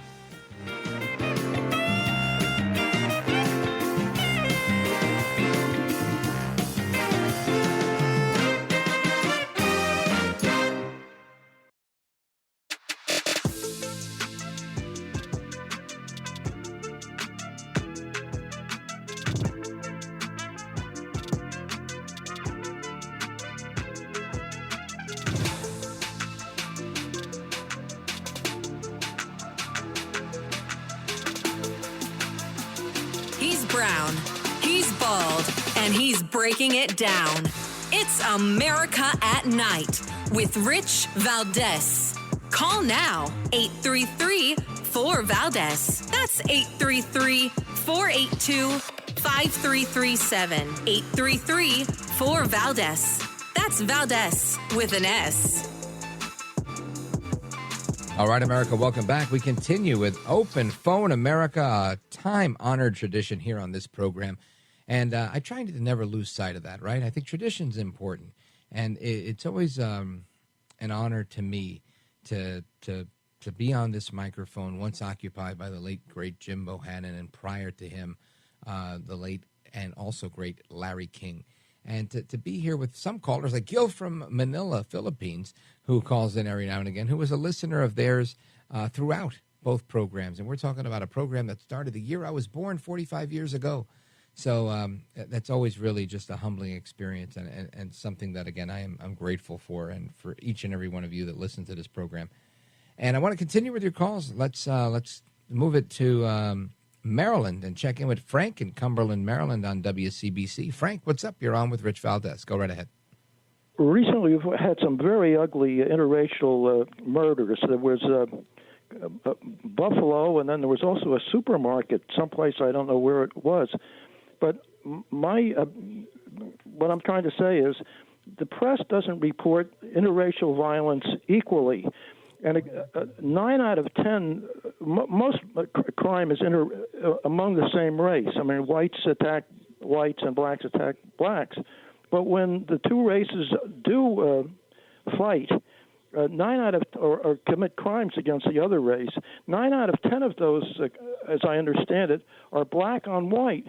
And the press makes it look as though it's just the opposite. And a good example is something that happened in Dallas, Texas, that I just learned about today, where a Kenyan named Billy Chamirmir was convicted of killing. He was convicted of 2 murders, but apparently he killed 23 or 24 elderly women, and he preyed on them, and at least some of them were white. And the press never reports this, and the average person would get the impression that the police and white people in general are out to kill black people, and that is not the true story. You know, what you're pointing out is something that's been around for a while, and this type of bias was something I just picked up on. You know, working in this business as a producer when I first started, I was always consuming the news, and I've noticed way before I even got into this business, honestly, I would see stories, and I would just look at the headline and judge the headline, and look at it and say, is that a news headline? You know, like, I don't know, President arrives in Sri Lanka for summit with Sri Lankan president. There's a headline, right? Those are facts. It's a different headline when they spin it the other way. You know, Trump arrives, embattled Trump arrives in Sri Lanka to face off with Sri Lankan foe or whatever. You know, when they add all this drama to the headline, it's clear that they're editorializing. It's clear that they're not there to just report the facts and give you a story. And we see this type of bias all the time. And I would see headlines, and it was almost understood that if race was mentioned, and it would be in, you know, most of the cases, you would see race mentioned, and it was always white, Hispanic, Asian, whatever. They would, for descriptive purposes, they would put it in the article. But when race was missing, it was because it was an African-American perpetrator. And I never understood why until I came up to the conclusion that somebody somewhere felt that if they did that, somebody like Al Sharpton or some other race-baiting, race hustler type would come after them and say that you're being racist. You're reporting about black people. Why don't you report about other people? And this is a tactic known as mau-mauing, right? Where you just keep complaining till you guilt people into submission for what you want to do. And I think it has less to do about race and more to do about political pressure that is put on these people because somebody's trying to flex some muscle. So imagine if you're a newspaper editor or a reporter and you want to report a story, you're afraid to get labeled with the scarlet letter. You're afraid to get labeled a racist or a xenophobe or a homophobe or any other type of phobe. So you start to play by the rules that will keep you safe. And fast forward to a couple of years ago, right during the George Floyd riots, I remember talking to a neighbor. I live in a small town in New Jersey. It's about 2 square miles. Northern New Jersey. I'm about 4 miles from Times Square. And I can tell you that I remember him saying, I went to buy a pie of pizza at the pizzeria on our main street here. And he said, while I was there, it wasn't ready. It was in the oven. It was a little hot in the store. I went outside. And while I was outside, the people living above the pizzeria were selling weed, marijuana. And he said, I only know that because people would come, ring the bell. They'd come to the window. They'd say, what do you need? And they'd say, put the money in the mailbox. And they would toss the bag through the window. And he said, I saw it happen 3 times in the 15 minutes I was waiting. He said, so, he grew up in this town. And he saw a cop that he knew, and he said, hey, here's what's going on. They've got they're selling weed out of here. You can't do that. That's not the right way to do things. And the cop tells him, not touching it with a 10-foot pole. He says, what do you mean you're not going to do it? He says, I'm not doing it. None of us are. He said, we got a new police chief or whatever it was, and we're just, with the way things are going nationally and, with all the racial tension, we're just laying off it. And again, this is a police department, a very good police department, mind you. But they were being racially sensitive, right, and choosing to, selective with enforcement, which some would call prudence, others would call, not doing it right. And that would be my assessment, that wasn't the right thing to do. But we see this type of bias, and it comes when you're at the beck and call of activists on whatever issue, whether it's the race issue or any other issue. Same thing with the transsexuals, right? That this has been in the news a lot, but finally it's against popular opinion now, right? At one point they were gaining momentum where it was acceptable to love Trump's hate and gay marriage, right? That was the precursor. Everybody was kind of on board with that. Most people were like, look, I don't care what you do, marry whoever you want, love whoever you want, it's all good. But now with the transsexuals and with the situation that you have with the drag queen story hour and all of that, this has become something where people are saying, you know what, I'm not interested. And I'm looking back to my birthday. This was published May 5th this year. Majority of Americans believe gender is determined at birth, and they're against biological males in women's sports. That was a poll from May of this year, Cinco de Mayo, my birthday. So when you look at that, it says if a majority of Americans, and this was a Washington Post KFF poll, if 57% of American adults believe gender is based on sex that's assigned at birth, then clearly this is a losing battle for them. So just another example of how the media started to succumb to that, but now the majority of Americans aren't for it, so you're seeing less and less of it. And I think the Bud Light fiasco was a good example of that as well. So, I think you're right that there's a lot of reporting that's inaccurate, and it's based on bias, not racism as much or anything like that. They're just certain people will protect certain groups because they want to control the narrative, and they're afraid to face the music from those groups because those groups will come after them and try to cancel them. And sadly, that's the state of affairs in the American media. Frank. Sorry, not Frank. I apologize. Frank. I was looking at the wrong Frank. I was going to say Frank in Montana. Frank in Cumberland, Maryland. I want to thank you for your call. I appreciate it. WCBC, big shout out to everybody listening there. We're going to take a quick pause here, coming back to the rest of your calls. This is America at Night with Rich Valdez. Call now, 833-4VALDEZ. That's 833-482-5337. 833-4VALDEZ. That's Valdez with an S.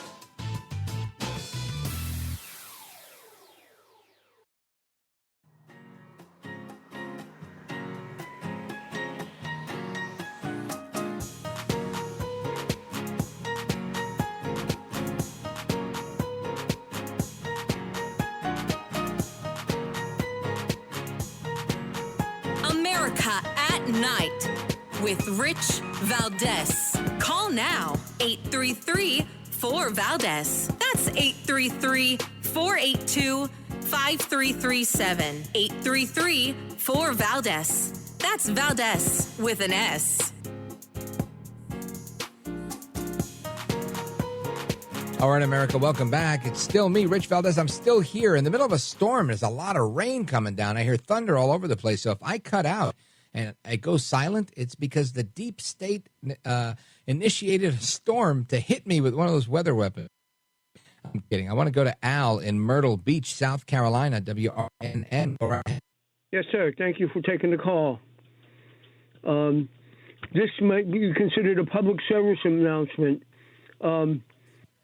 It covers a lot of the things you were just talking about, how hard it is to get a gun in New York, and just the general safety in general. I saw the video the other night of this lady getting beaten with her own cane. And I don't know if it was the subway or whatnot, but I saw that video. Brutal. Old woman. Oh. Yeah, she was like 70 years old. Some idiot was taping the whole thing on his cell phone. This lady's begging for her life there, and some crazy homeless dude with his pants falling off is beating her down with her own cane. Yeah, I saw that video. Yeah, just that you guys are in a very dangerous area and you can't protect yourselves. Right. This is why people should be able to carry a gun. Well, you can't. Not everyone can do that. I hear you loud and clear. But there's a YouTube video that everybody should watch only because it's to help them protect themselves. It's called Cane Masters, Circle of Masters. Very interesting, very informative. But it'll give you something that it'll give everybody a chance that cannot carry a gun or just walking on the streets of New York or anywhere, actually. Right. And let me tell you, this is a very tough situation. People are facing more and more crime. You're seeing older women being beaten up. A couple of years ago, an illegal immigrant from Guyana raped and murdered a 92-year-old grandmother. And after I'd heard the story, they brought one of the survivors, her granddaughter, to the White House, and President Trump, honored her family. And I later found out at my own family barbecue that the girl was the cousin of the boyfriend of my brother's sister. Like there was 6 degrees of separation type of thing. And I had interviewed her after that, and it was just such a horrible story. But things like that are happening, and they're happening all over America. And when they happen in New York, they tend to get reported a little more because, it's New York and there's more media. But it's still underreported, and it should never happen to begin with. It's a shame. But thank you for your call, Al. I agree, and I appreciate you listening and tuning in tonight. Big shout out to everybody in Myrtle Beach, South Carolina, WRNN. Let us continue. Let's go to the middle of the country.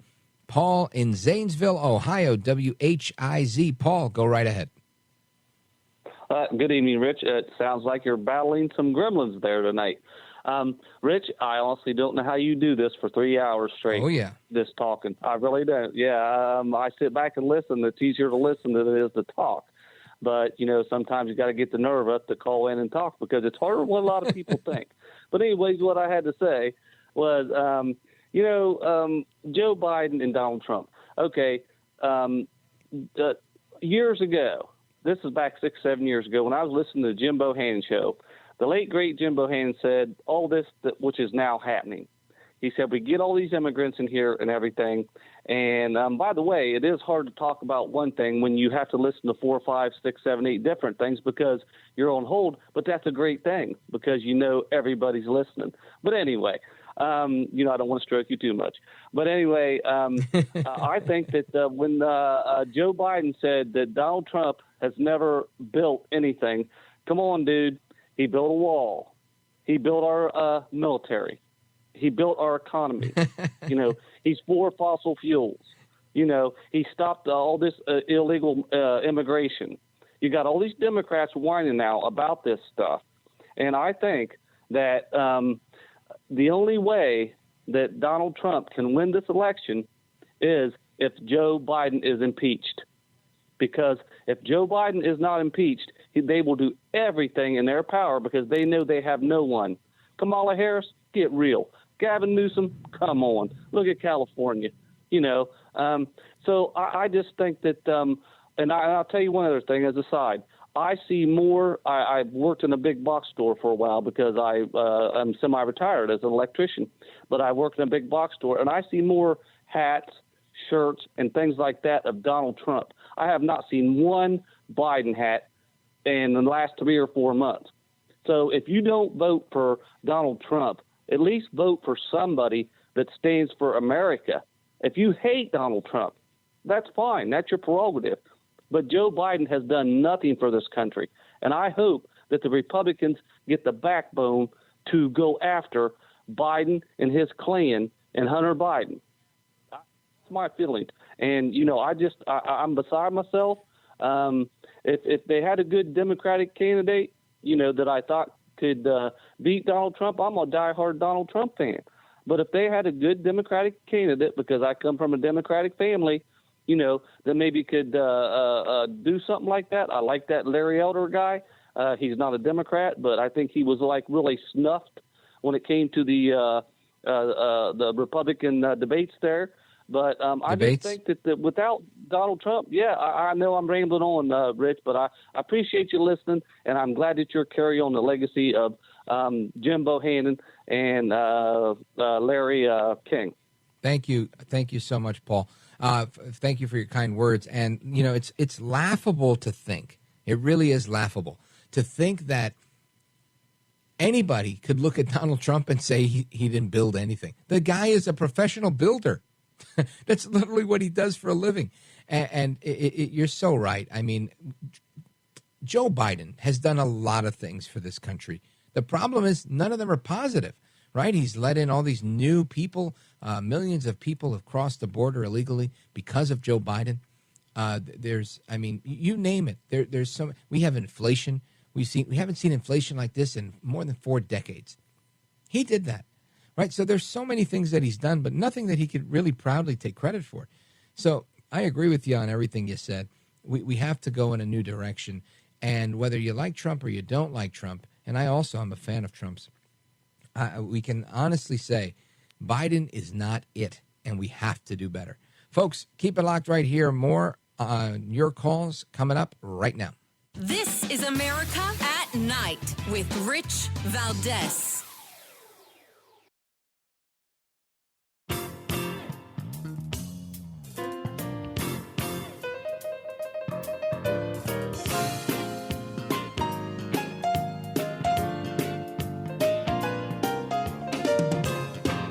Rich Valdez, who again will do a fine job, and I know you'll enjoy listening to it. This is America at Night with Rich Valdez. Tommy in Charleston, West Virginia. Go right ahead. Mr. Valdez, the gentleman was a guest, and he said the media this, the media that, I'm not going to argue with him, but please qualify. What does he mean by media? If he means the networks and the big cable and half a dozen newspapers, say so. I was a reporter, because when you rag the media, you rag everybody in it. I know it from being at the lowest level, small weekly newspapers. This is what I did as a reporter. 2 occasions. Right. This is what I experienced. I had Tommy, what's interesting about that, you're right. And this is why I try to do my best to always call out the left within the media, because I believe that's what it is. It's the left within the media that's at work to co-opt the media. And it's not the media as itself as an entity, although sometimes in the case of like CNN and Zucker, it was all of them. They were all in it. I don't think they had any Republicans in there. I don't think they had any independents in there. They didn't have anybody that wasn't part of their cabal to do what they did. And that stuff was, they were on tape. Some hidden camera. So I get your point, and you're right. We got to keep calling out the left within the media. Shout out to Tommy in Charleston, West Virginia, WCHS, as well as my buddy Frank in Evergreen, Montana, KOFI. You're right. Homeless people in Seattle have dogs, and I would love to talk about that. Give us a call tomorrow. Folks, hasta la próxima. Take care. Good night, and God bless. We made it through the storm. I'm back with you tomorrow, God willing. Don't go anywhere. There's more after this.